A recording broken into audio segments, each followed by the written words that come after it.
Romans 7. You shouldn't have any trouble understanding this, friends, for you know all the ins and outs of the law, how it works, and how its power only touches the living. For instance, a wife is legally tied to her husband while he lives, but if he dies, she's free. If she lives with another man while her husband is living, she's obviously an adulteress. But if he dies, she is quite free to marry another man in good conscience, with no one's disapproval. So, my friends, this is something like what has happened with you. When Christ died, he took that entire rule-dominated way of life down with him and left it in the tomb, leaving you free to marry a resurrection life and bear offspring of faith for God.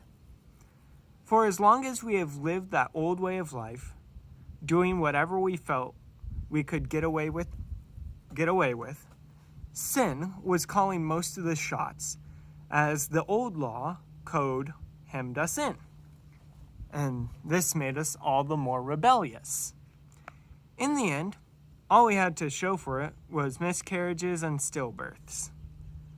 But now that we're no longer shackled to the domineering mate of sin, and out from under all those oppressive regulations and fine print, we're free to live a new life in the freedom of God.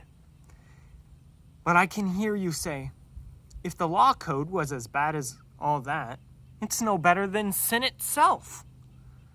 That's certainly not true.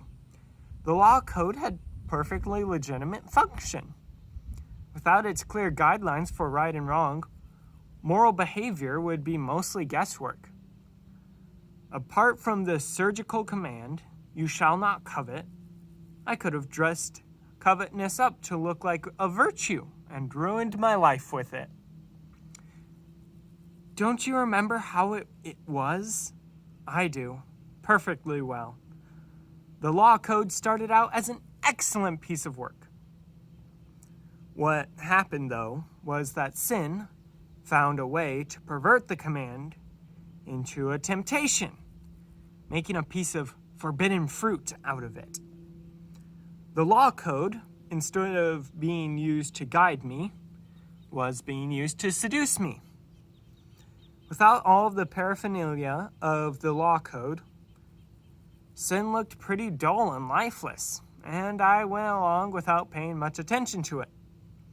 But once sin got its hands on the law code and decked itself out in all of that finery, I was fooled and fell for it. The very command that was supposed to guide me into life was used cleverly to trip me up, throwing me headlong. So sin was plenty alive, and I was stone dead. But the law code itself is God's good and common sense, each command sane and holy counsel. I can already hear your next question. Does that mean I can't even trust what is good? That is, the law? Is good just as dangerous as evil? No again. Sin simply did what sin is so famous for doing, using the good as a cover to tempt me to do what would finally destroy me. By hiding within God's good commandment, sin did far more mischief than it could ever have accomplished on its own. And I can anticipate the response that is coming. I know that all God's commands are spiritual, but I'm not. Isn't this also your experience? Yes. I'm full of myself. After all, I've spent a long time in sin's prison. What I don't understand about myself is that I decide one way, but then I act another, doing things I absolutely despise. So, if I can't be trusted to figure out what is best for myself and then do it, it becomes obvious that God's command is necessary. But I need something more. For if I know the law, but still can't keep it, and if the power of sin within me keeps sabotaging my best intentions, I obviously need help. I realize that I don't have what it takes. I can will it, but I can't do it. I decide to do good, but I don't really do it. I decide not to do bad, but I do it anyways. My decisions, such as they are, don't result in actions. Something has gone wrong deep within me and gets the better of me every time. It happens so regularly. It's predictable. The moment I decide to do good, sin is there to trip me up.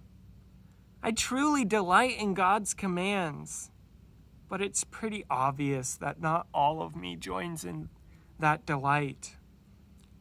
Parts of me covertly rebel, and just when I least expect it, they take charge. I've tried everything and nothing helps. I'm at the end of my rope. Is there no one who can do anything for me? Isn't that the real question? The answer, thank God, is that Jesus can and does. He acted to set things right in this life of contradictions, where I want to serve God with all of my heart and mind, but am pulled by the influence of sin to do something totally different.